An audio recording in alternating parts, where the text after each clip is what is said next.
the Minneapolis trolley tours are. But now there's big news. The Candlelight Ghost Tours now begin at the historic Pillsbury Club, a beautifully restored haunted mansion once owned by Charles Pillsbury himself. Believe it or not, the interior is nearly 200 years older than the exterior. How is that possible? You'll have to come out and find out. Before or after your tour, stop by the on-site market featuring a curated collection of handmade goods, artisan crafts, and locally inspired treasures. Perfect for picking up a keepsake to remember your haunting adventure. You'll also find exclusive spooky merchandise from Tales of the Crypt and Elvira. Then climb aboard the climate-controlled trolley as we travel through Minneapolis's haunted hotspots, uncovering ghost stories that locals would rather keep buried. The mansion is restored to perfection, and there is no better way to spend an evening. Visit MinneapolisTrolleyTours.com for tickets and more information. Greg Bakun here. It's nice to get out of the Twin Cities and take some travel excursion to some great locations. Minnesota has so much to offer, which is why I love traveling down to Wabasha and staying at the historic Anderson House Hotel. Opened in 1856, this beautiful hotel offers comfortable accommodations, has a delicious restaurant, and even a speakeasy in the basement to unwind with a drink. Located next to the Mississippi River and on Main Street, there is a lot of sightseeing and shopping to do too. To get more information, go to the AndersonHouseHotel.com. With your AM 950 weather, I'm Brett Johnson. Look for clear skies tonight with a low around 48, Wednesday sunny with a high near 72, and Thursday sunny with a high around 77.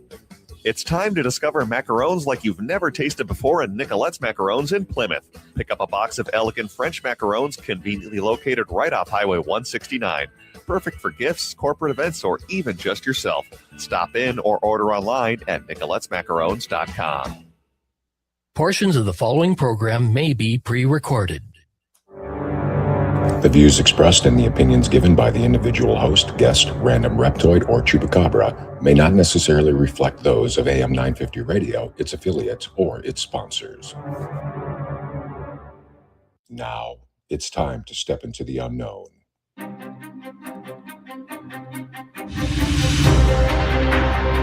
There are things people experience but never talk about. A shadow moving in the corner, flickering of the lights, a disembodied voice. We invite you to talk with us. Share your story, share your experience, because this isn't just your story, this is our story. This is GhostBox Radio with Greg Bakun. And this is GhostBox Radio on AM 950, where every night we talk about the paranormal, ufology, Bigfoot, and so much more. My name is Greg Bakun. Thank you very much for joining us tonight. You know, May 8th was a shift, wasn't it?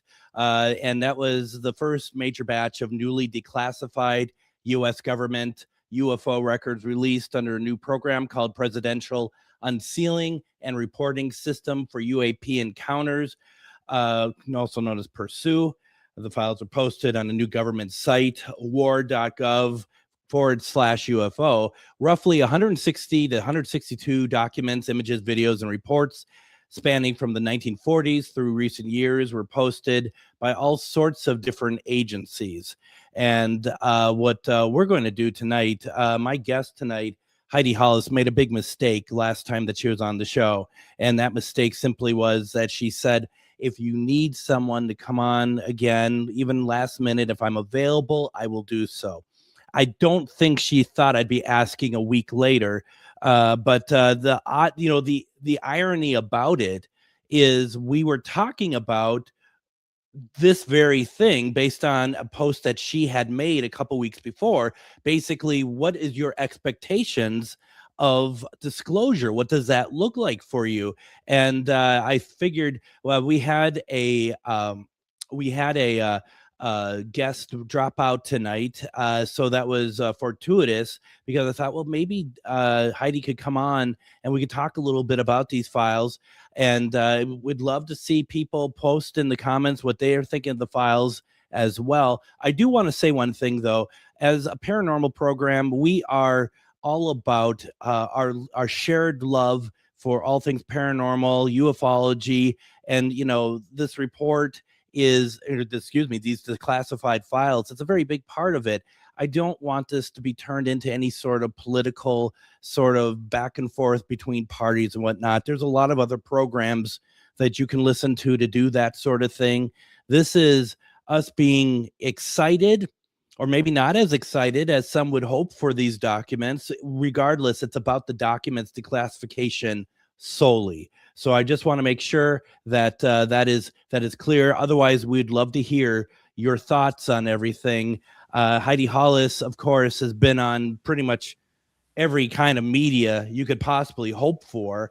And she is also part of the Coast to Coast AM Paranormal Podcast Network. And she had been on the program just, I think, just really literally been like last week or something, hasn't it? Yeah.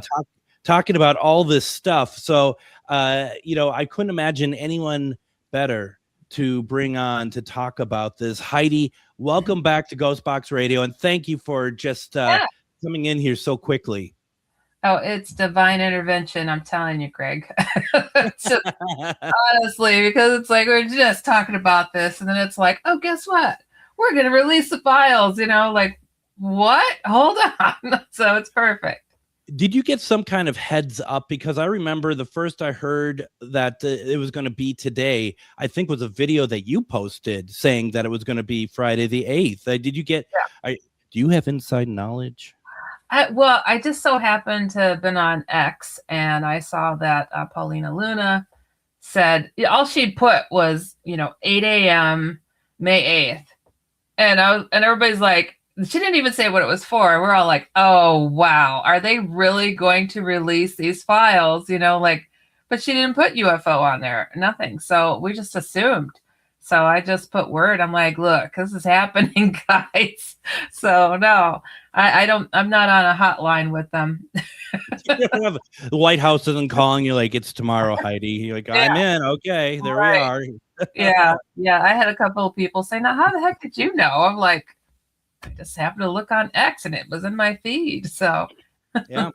Nope, and that's exciting, and that's of course. What was I doing last Friday? Oh, I had a couple in paranormal investigations. Oh, it's not so bad, but I just thought to myself, of course, we're going to have this release of all this information, and I am completely unavailable on Friday to take part in it.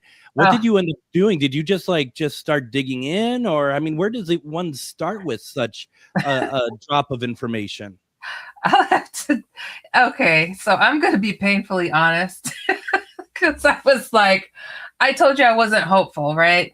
But I checked my social media feed, and I didn't see anybody jumping for joy. Okay, and I'm like, do I really want to go, digging through like the Epstein files? Like it's going to be something like that, where I got to read it and figure it out for myself. I'm like, I was waiting for somebody to say, hallelujah. I was waiting because I get a lot of people sending me messages. And I'm like, I'll just wait. Somebody's going to just scream somewhere. I didn't hear anything, Greg. No, not a thing. I didn't hear anything major, I did the same thing. And because I'm a lazy man, okay, and I just thought, if I will see people talk about something if there's like something really that's gonna blow our minds, right? And I thought, okay, we're going to see, and it was kind of the same with the JFK papers that were released, and I had Paul Blake Smith on. He's a big a JFK conspiracy author. And I said, I'd like to have you on to talk about these papers. He's like, Greg, it's like 26,000 pages. I ain't coming on. I could talk about stuff, but you're not going to get anything too deep. Do you think this sort of thing is a kind of a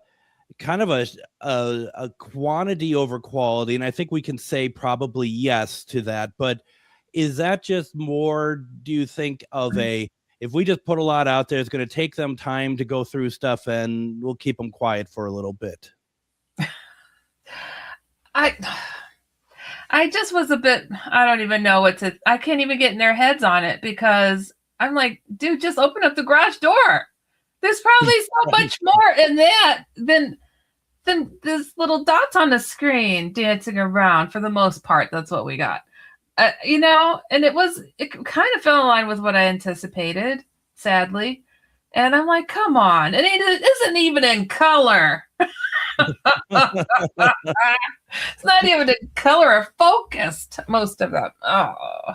So do you think and I'm not trying to say that anybody is having a strategy of some kind, but when I was looking through stuff, trying to figure out as well, like what is actually happening here, I kind of got this thought in my mind is, do you think the government, and I always say, I think government is separate from politics. Okay. I just want to me, that's how I look at government, because government is kind of this embodiment of keeping these secrets for so long.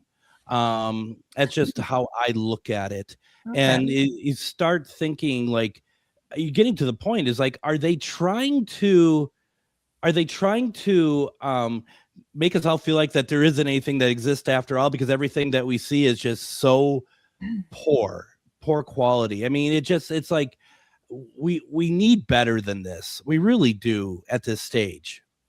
We really do. I mean, I don't know if they're trying to slowly warm us up to be like, look, we've had questions for a long time, because some of those files are from the 1940s. You know, like, we just don't know, like, look at where we are coming from. Look at the Apollo missions and what the astronauts were puzzled too. Look at our puzzlement grow and grow. Oh, we got dots on the screen, everybody. So maybe they are warming us up, because as I understand it, we're supposed to get to a level, as Tim Burleson said, Congressman said, we'll get to the holy crap level. Like what, like, oh, okay. I'm very interested to see that level. But I don't know, people might be easily impressed though, too, for somebody that's seen UFOs, rather close and understands a lot of different things that go around this topic. I wasn't that impressed. Other people, yes, I'm sure. And I mean, I did see a lot of people that were like, impressed, because they were waiting for that moment for our government, not other governments, though they have, to declare that there's a question out there. And so it was, it was neat to see that. And I don't want to say this is an absolute nothing burger, because they have at least opened up those gates and give us a place to resort to go and read up on it. Although the Apollo records supposedly were available online for decades. So a lot of this isn't new, but some of it is. So I don't know. I got to give them credit where it's due, because at least they stuck to the promise to release it rather quickly, mind you. It was interesting to me that it was at CBS News, I think it was, that said, this is going to be something that's slowly rolled out every few weeks. They're going to release more as they discover more. I'm like, what? As they discover more, as they go into this garage, which underground bunker do we want to check out? I don't know. Not this one, guys. Let's go to the black and whites and the dots on the screen. That the keeper of all the information, probably 30 feet below, like the Pentagon, is some alien actually that's the keeper of the records. So it's it's kind of like they know what they have. There's people there that they know what they have. It's I find it, but whatever. And there's some people who I respect, who were very excited about this. They thought this was really good, what happened on Friday. I'm not saying it's not bad, but it's just like you and I are underwhelmed, and they're like, folks, think about this. This is the government sharing information about UFOs and stuff. And I thought to myself, personally, I think that it was more impactful with the other nothing sandwich, as you call, the nothing burger, of the congressional hearings in 2023. With the Dave Roush and whatnot. I thought that was a little bit more impactful, but at the same time, I mean, like you said, if this is something that is happening in waves, maybe it's just going to crescendo and get better and better and better. I don't know. Maybe that's kind of the way that you need to do it. Maybe you need to temper people with it a little bit. Yeah, I mean, perhaps it's what they're thinking, because I can't understand why. It's like, why would they give us these little trickles like this, and the minimal satisfaction with these dots on the screen.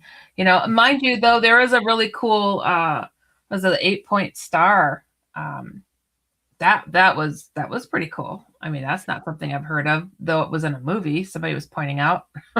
Well, and that's just it. I've been reading about that because that's in Superman. Yes. And whether or not that picture is actually part of the files that were released or not. I've been hearing one way or the other on it, and I'm confused. The Craft of Superman. Isn't that something? Like, really? It's like almost perfect too. Like, people lined it up. I'm like, okay, I'm so done. It's absolutely, it was absolutely on par. Now I'm more curious of how on earth you could be typing while you're answering the question at the same time. But I'm going to put Joanne's question on screen because other people who are listening probably would like to know too, because she's wondering, where could I in Canada find about UFOs? Or are we on the files? Just curious. And as Heidi pointed out in the comments, you got to go to war.gov/UFO. Check it out. That's where the files are located. I don't know if there's any Canadian files in there or anything. I mean, this is a U.S. government, so I don't know if there's any like overlap or anything like that. But Joanne, you should go check it out. I think regardless, it'll be very interesting. What else I thought was also interesting, Heidi, is I felt like that this story, and not that I'm some media guru over here, but I felt like this story really wasn't picked up by any big media. I didn't see a whole lot on it, to be perfectly honest. I think they have a lot of apologies to give to a lot of people, because whenever they were focusing, like these bigger networks and whatnot, whenever they brought up a UFO story, there was always some giggles and tongue in cheek, like, and it was annoying, absolutely annoying.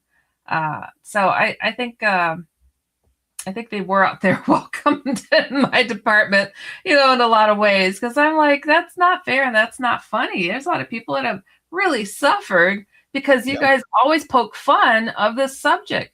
And now look, where are we at now? You guys don't even know how to handle it because you haven't been practicing to be a professional in regard to this topic. So it's something that they owed the public, to be honest. So that's on them for not picking it up to take it more seriously still. Yeah. But I do understand that. I remember I was out, saw a major UFO with several people. I think it was like 50 of us. And so many of us got video. We, of course, called the local news. They did not pick it up. It's like no biggie to them. I understand that they were probably like, look, you don't put that on the air, but how is that national security? How is that national security? If your community, if your people are freaking out or having horrible abuses going on, getting burned, getting cancer, getting radiation from these craft. Oh no, we can't talk about that. Who do you guys work for, man? Like, this is a serious situation, and a lot of people really have suffered because of the things that have been avoided. And I have a hard time thinking that the government is doing this out of the kindness of their own hearts. All of a sudden, how is what the astronauts were seeing following the craft and their observations national security? How? Yeah. How did you not share that? Why did you guys keep that to yourselves? I'd like to get to the why versus these, little releases of, oh, look, we have questions. Well, how about we all put our heads together because, my uncle, my brother, my sister, whatever, have been suffering because they go to work and they're being made fun of because you guys are making fun of it and saying that we're nuts. So it's a very interesting point. I've not really thought about it from that point of view of the fact that you have 160 some cases or whatever that have been released, and the question is, there should be something that's included in there, like why was this suppressed to begin with? Because like you said, if they're just dots on the screen, what's the problem? What's the problem? It makes no sense. It just makes no sense, I just get so frustrated with the whole situation. I mean, again, I am glad that they've taken the stance to start sharing, but I got to wonder about the ulterior motive. Absolutely. Absolutely. Why don't we go ahead and do this? Let's get our first break in. When we come back, we're going to continue the conversation about the files that were declassified. If anyone has any questions, go ahead, put them in the comments. We've got other stuff we want to talk about, UFO related as well. Don't go anywhere. You're listening to GhostBox Radio on AM 950.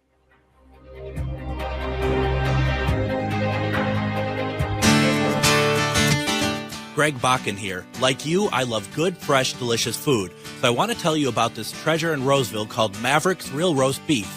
Maverick's has the best roast beef sandwiches I've ever had. Made fresh every order. Add fries or onion rings dropped in the fryer when ordered, and you have a winning combination. Maverick's Real Roast Beef has a lot more than roast beef, so check out their website, mavericksbeef.com, or check out their restaurant on Lexington in Roseville. Greg Bakun here. I've been talking for a while about how spooky, fun, and fascinating the Minneapolis trolley tours are, but now there's big news. The Candlelight Ghost Tours now begin at the historic Pillsbury Club, a beautifully restored haunted mansion once owned by Charles Pillsbury himself. Believe it or not, the interior is nearly 200 years older than the exterior. How is that possible? You'll have to come out and find out. Before or after your tour, stop by the on-site market featuring a curated collection of handmade goods, artisan crafts, and locally inspired treasures. Perfect for picking up a keepsake to remember your haunting adventure. You'll also find exclusive spooky merchandise from Tales of the Crypt and Elvira. Then, climb aboard the climate-controlled trolley as we travel through Minneapolis' haunted hotspots, uncovering ghost stories that locals would rather keep buried. The mansion is restored to perfection, and there is no better way to spend an evening. Visit MinneapolisTrolleyTours.com for tickets and more information. Greg Bakun here. It's nice to get out of the Twin Cities and take some travel excursion to some great locations. Minnesota has so much to offer, which is why I love traveling down to Wabasha and staying at the historic Anderson House Hotel. Opened in 1856, this beautiful hotel offers comfortable accommodations, has a delicious restaurant, and even a speakeasy in the basement to unwind with a drink. Located next to the Mississippi River and on Main Street, there is a lot of sightseeing and shopping to do too. To get more information, go to theandersonhousehotel.com.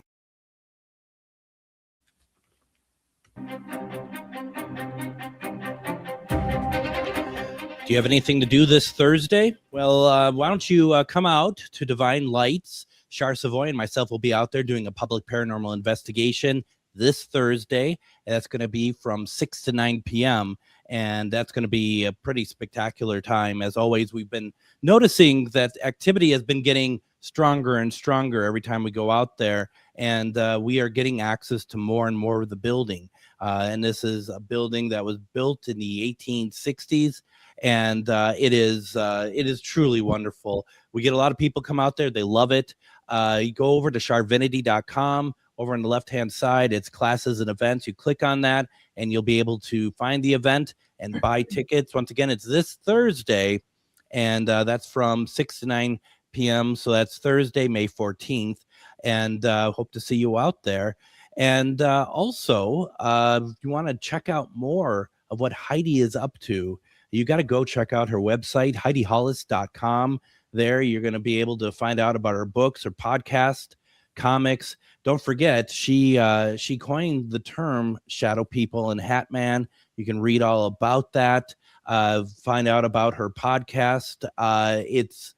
It's great. It's a really nice site too. I'm on it right now. Go check it out, HeidiHollis.com. You'll see everything that she's has going on, and you're a media maven. You're all over the place anyway, aren't you? All the social nuances. Anything I could do to try to help and bring people to an understanding about the real world that we live in. That's what I really try to focus on, and to do it as painfully honest as possible, as humanly flawed as we all are, and. Yeah. Instead of just everybody's, with a flashlight under their chin, talking spooky, I just want to talk on the level and just keep it real. I use my real name, and the stuff I do. There's a lot of people in this field that do not, to protect their family or for what reputations, whatever it is. I'm a practicing therapist, occupational therapist. People are like, oh gosh, I can't believe, somebody that's, a medical professional. I'm like, well, how else are we going to make an example of anything if we're not going to be who we are. So I just feel it's important to come as we are, speak honest, open, and just keep it real and on the level. And I tell people I know how to clear out a room to terrify people if I wanted to, but I want people to get this stuff. I want them to ask questions. So I'm just doing what I can in any way that I can. Yep.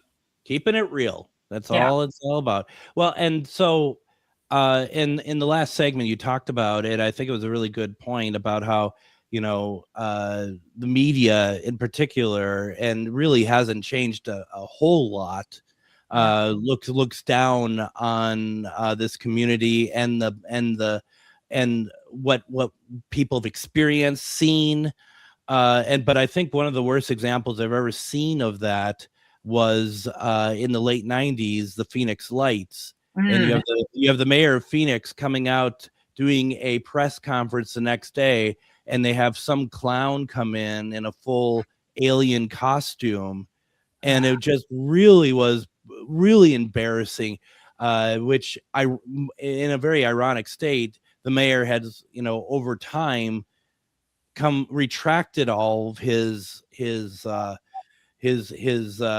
disdain towards it, and now believes that there is something more to it than what we understood, or what he understood for that matter. And imagine like the kid that's watching the news with their parents, who was attacked by the thing that absolutely brutalized them. You think that kid's ever going to want to talk about it after something like that aired? I mean, this is all fun and games, until it happens to you. These things have not been kind to people. And I think that's a good point too, of the idea of it's fine. It happens to you and you suddenly get it. Okay, fine. But at what stage do we have it where people, instead of just thinking someone's, stupid, or they laugh them off, to be like, okay, you're frightened. What it is, show concern, show compassion for this. And that's missing a lot. It is missing a lot. And it's, the first UFO group that I joined, I was in college, and the lady had formed this group. She was she was a counselor of some kind, and she had done hypnotic regression on a lot of her clients because they suddenly had PTSD and didn't know why. And one by one, these people were finding they were abductees. They'd been abducted by alien beings that absolutely disgustingly abused these people. And so she formed a group so these people can meet each other. I have not been abducted, thank God. Not that I'm aware of. I'm just somebody that has seen a lot of craft, and they were responding and dropping out of the sky. And so I joined that group, and I was the only one that didn't have the abductions. But it was eye-opening to see these people and what it was that they were going through, and how they really suffered, right? And then to watch them change their tune as time went on to be, I'm special, I'm chosen, this is why this is happening. And I just thought it was, it was a way of surviving, but it became like this thing that has happened all over the place. I've heard from so many different people, like, you don't know my beings are kind. After they abused me, they taught me something. What? So they're still doing the same things, but people are interpreting it differently. I don't know. It's a neat trick, but abuse is abuse. It's like an abusive spouse will give you flowers afterwards too. So how do we get people to understand that there are a lot of them that are not our friends? But I personally do. I had some positive experience with some beings that let me know that there are some negative beings and how to protect yourself from them. So there's a problem in our skies. And I think that's a big reason why there must have been some kind of pressure in our government. Like, well, we're kind of screwed. I guess we better tell the people, because what else would have caused this? We've been begging for decades. Like, come on, guys. Like, come on. What is it? What pushed you over the edge to say? It wasn't to save Obama. It wasn't to say, it wasn't because Obama slipped up. For people that don't know, Obama slipped and said, yes, the aliens are real. And then Trump responded and said, oh, he said that. He wasn't supposed to. Well, I guess I'll help him dig himself out of that and release the files. And that's how we got here today. I don't think that was... I think there just has to be something more, like ask and you shall receive. That doesn't happen. We've been begging you guys, every president, tell us the truth. And just a little slip up? No, something else is going on. And with some of the conversation that was happening among the pastors, so those pastors that were informed, that was it. Eric Burleson, I guess, had gathered a bunch of pastors and was talking to them about, you guys, they're going to release something, and there might be something deceptive, and just keep your flock on the path, and keep their faith, and some of these pastors went off on the deep end apparently and said things that that weren't shared, and but who knows the truth? They got the clicks, they got a lot of people worked up. I shared the video. I'm like, holy crap, did they really say this? Like people need to be made aware of. These are popular pastors who were informed. So I put it out there. I'm like, well, hey, it looks like they're trying to get people to keep their faith. And there was also the notion that some of these that there's somebody within the ranks of speaking to our government that is an experiencer and is replacing the thought of where we came from originally. That these beings might have, I don't even want to give credit to it. So I don't, I just don't even, like they had a hand in us coming here, but who knows the truth? Because now the pastors are all scattering and saying different things now. And it's just hard to keep track.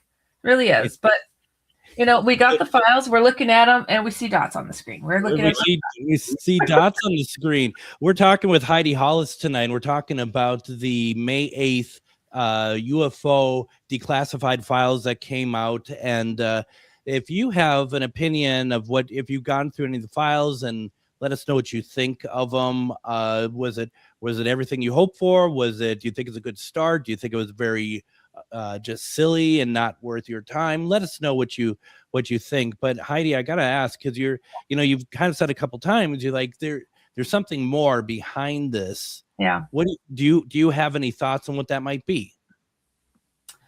Oh gosh, if we listen to some of the whistleblowers, and some people in the media, I mean, there's been, how can I say, they call themselves ex-intelligence officers and whatnot, and they've been hinting, and I even heard Leslie Keene, she's a New York Times reporter and whatnot, kind of hinting something's coming. And we may not have all of our luxuries right now as we do right now, that's something's coming.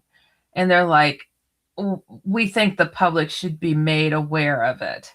Like this is a common conversation. I've heard Lou Elizondo also, I think he recently even repeated that. And it's just like, say it. Is it going to save lives if you do not say it? Those lives are on everybody that's aware. It's like, why hold something that could benefit the people you work for? Why wouldn't you just put it out there? But no, they're not doing that. As I know, many people are getting their big, ginormous bunkers set for what? What are you guys preparing for? These big underground cities, and it's like as long as their family and loved ones are taken care of, it sounds like they're good with the rest of us going down with it, whatever's going to go on. But this is the conversation going on out there, guys. It's like they know something is about to happen. They know something major is about to happen, and they're not going to tell us, though they work for us. They're not going to tell us. And if you start talking, they're going to threaten you. and you're going to lose everything. And one thing that I saw, I think it was a recent interview with Dr. Stephen Greer, that still the whistleblowers are not free, guys. They're losing all their benefits, and their lives are being threatened if they still speak of this, but they just release some files. So what's the balance here? Why such a big secret if, look, we're so generous. You guys could, have, as we discover things, we're going to share it. Well, let our boys talk about it. Let our servicemen come forward then. But that's not happening. That is not happening. They're still suffering. And they're warning others, if you step forward, you lose everything. Just know that, and your lives will be threatened. They're still given the warning. So Heidi Hollis with the prophecy of doom. Not that. Well, but I mean, that's just it, though. And I mean, this is something we've all, I don't want to say feared. I think we all just assumed all along, if something's going to happen, that there are going to be people who are going to make sure that they're taken care of first. And the rest of us, I don't know. And, I mean, I've been saying this so long now. It feels like we are, like, this is how we're moving, and we're coming to a point. Yeah. And I'm not here to say what I think that point is, but it just feels like that there's an eruption that is happening, that we're getting. It's like the volcano is starting to bubble up. Yeah. And I don't know. I don't know what it is. I'm not trying to scare anyone either, but it's like there's been something in the air now for a few years, and that we just seem to be kind of getting to headway here. And if I stop and think about it long enough, it's going to scare the hell out of me, quite honestly. Yeah. I think a lot of people have this sinking feeling that something is absolutely coming to a point of no return. Yeah. And whether it's by our actions or as things are being revealed and unveiled about the underground of living here in this world, with the Epstein file release, like, that's just one guy, everybody. It's just one. Yeah. It's like, how much more? We've heard rumors for a long time that horrific things have been going on. Yeah. And I'm trying to make it my motto to say that people are like, why is the world so awful? Why are there such awful people in this world? And I'm like, when we left the Garden of Eden, the serpent came with us, right? Right. We're outside of the garden. we're not in there. This is where we're at. And if you think about that, what does the serpent look like? What are these reptilian creatures? What are these creatures that are doing awful things and encouraging awful things? I don't know if people have heard the story of Epstein being seen shape-shifting into a reptilian by one of his victims. I mean, who goes on record and has been on several shows like, look, I know what it sounds like, but I'm telling you, he changed right in front of my face. So, wow. And this is something that happens. I ran a UFO group for 15 years. I'd have people just come on in. It's at the public library, and people that would never talk about anything weird. They're like, look, every morning my friend at work brings the coffee over, and we sit there and we chat at our cubicle. And one day I'm sitting there talking to her, and I'm looking down, chatting, and I see her feet. And they are big, giant reptile feet. I look up, and there's my friend Susie in her dress, lipstick, but she's a giant reptile. She is shapeshifted, and then all of a sudden, like the mirage, heat coming off a road, and she's back to herself. Do you know how many times I've heard that? Just crazy. So many people are it's not the glitch on a television screen. They're standing there talking to their friend who just shapeshifted in front of them. It happens. So being outside the Garden of Eden, you're going to see these things. And people are reporting the creatures outside of the walls. And we gotta believe each other, because in numbers and in caring for each other, we can defeat this and we could get back home someday, Absolutely. Joshua says the state of this world and planet is so bad. I'm not afraid of UFO/UAP. Just so you all know, I think I am banning the term UAP from the show. So we're just gonna move. We're gonna move away from that. There's no UAPs. It's only UFOs. Heidi, why don't we go? Let's take our next break here. Sure. When we come back, I want to shift a little bit, if it feels right, because now I want to talk reptilians. Sure. And, I think this is all very interesting. If you have questions, folks, put it in the comments. Don't go anywhere. You're listening to GhostBox Radio on AM 950.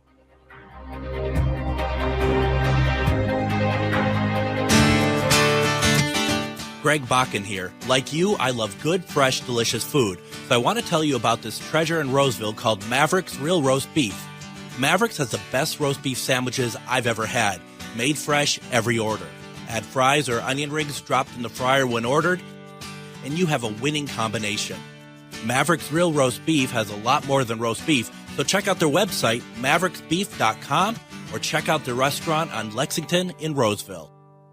Greg Bakun here. I've been talking for a while about how spooky, fun, and fascinating the Minneapolis trolley tours are, but now there's big news.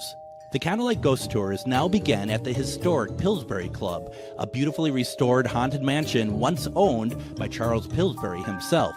Believe it or not, the interior is nearly 200 years older than the exterior. How is that possible?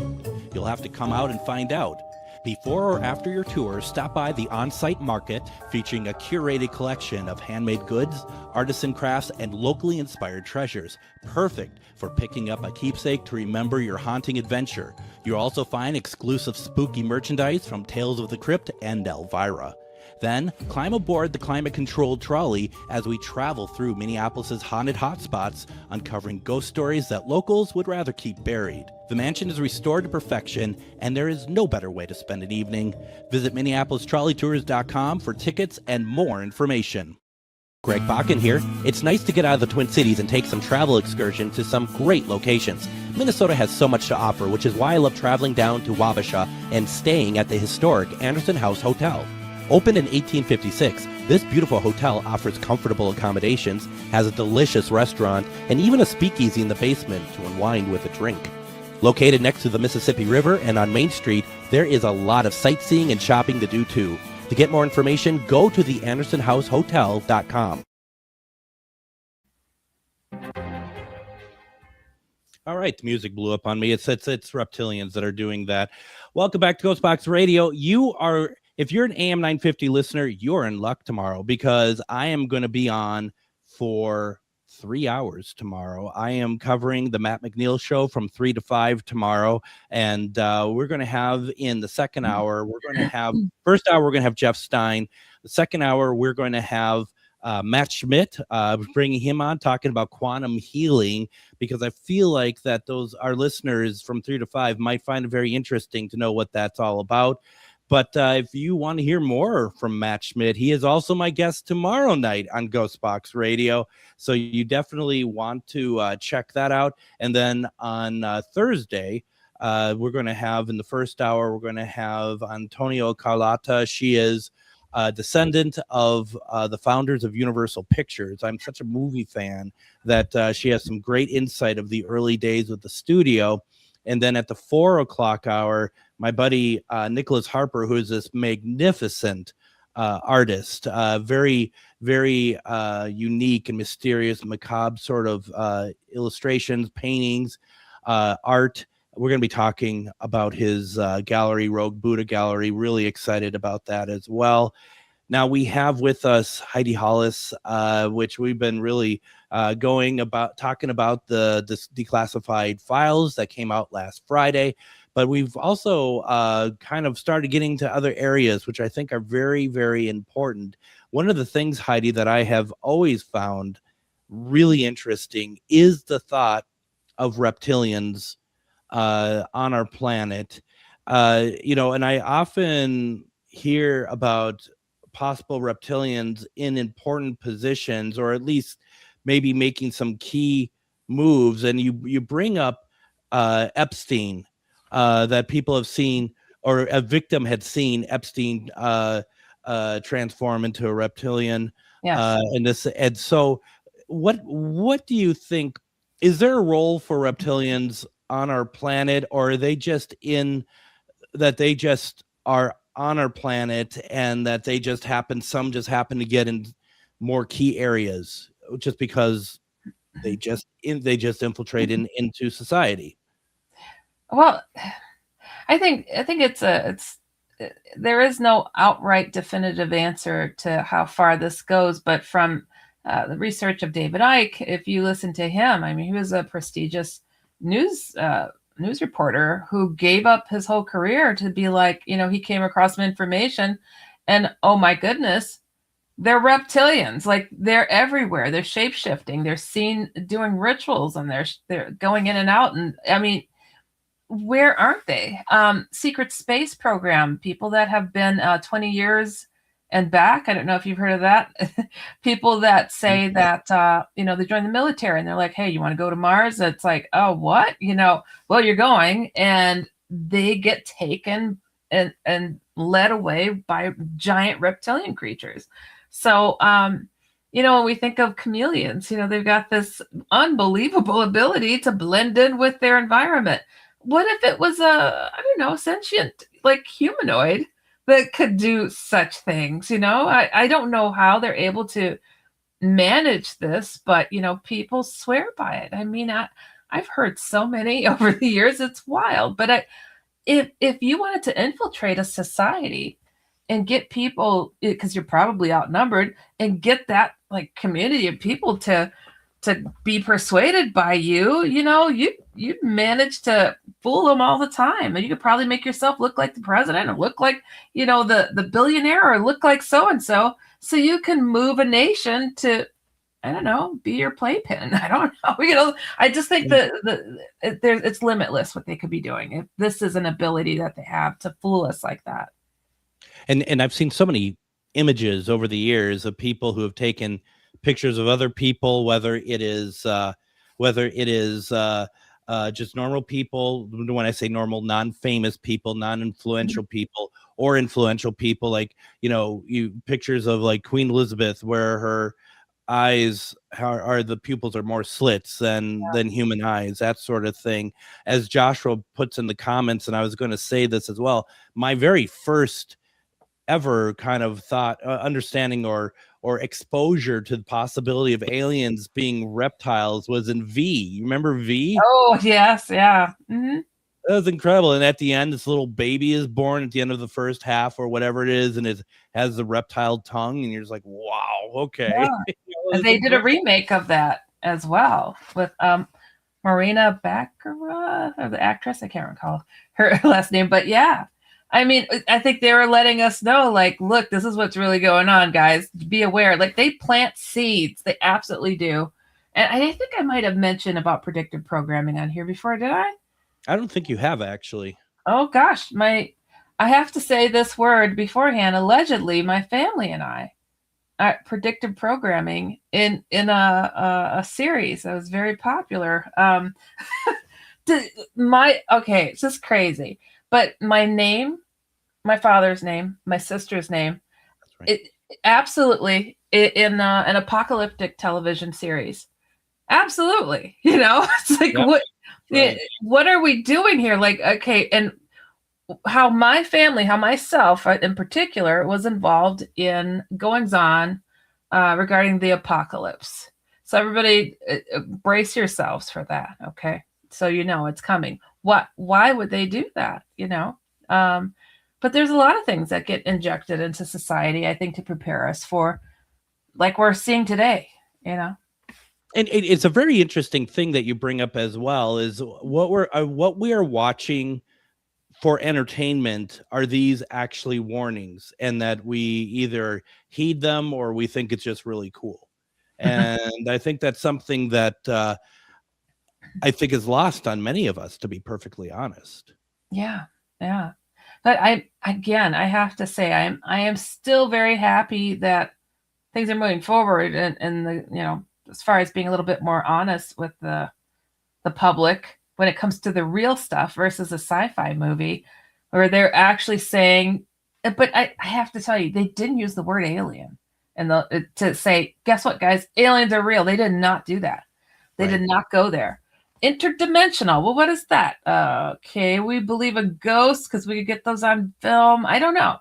But when you think about aliens and the way that craft move and they look like they disappear, aliens walk through walls. They grab people and they pull them through walls. That's interdimensional.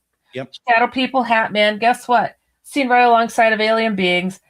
They're interdimensional. They do very similar things to people. They paralyze them. They get them at nighttime and they terrify them. So that's interdimensional. So why are they not saying outright alien? They're playing with words, and a lot of the people in the government are saying angels and demons, read the book of Enoch. This is where we're at. Well, and it is where we're at, I think, because I think that some people want to solely look at it in terms of their religion, perhaps.